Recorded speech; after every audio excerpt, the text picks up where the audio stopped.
With the article that just came out by Dr. Lilly Jay, who is the ex-wife of Ethan Slater, who plays the character Bach on Wicked, one of the things that I really liked that she highlighted about it had to do with a different level of betrayal that we don't usually overtly identify. And that's being put in the public eye and not being given space to be able to process through the emotions connected to something. I had a business partnership that ended about half a decade ago. And one of the things that came up that was one of the most difficult parts of the way it ended for me was that I was only given a couple of weeks to be able to get out of the office. And that meant that I didn't have time or space to be able to process through my emotions before I had to present to my clients, hey, the partnership's over and we're leaving, before it was presented to other clinicians that were in the area around us, that were in our community.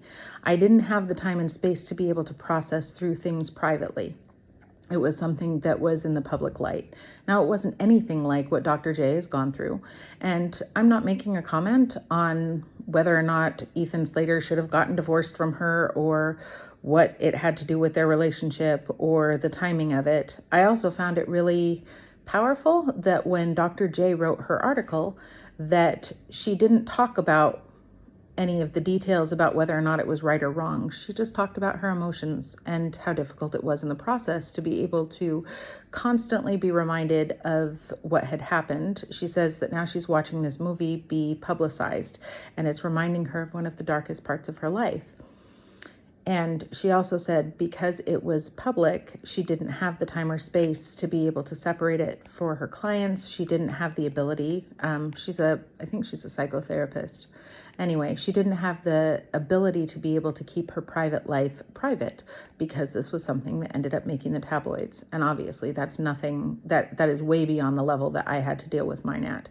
But there is a level of betrayal that is really difficult to deal with when you don't have the choice to be able to keep something that very deeply hurts you private, where your pain is basically advertised and you don't have the ability to choose who you share it with.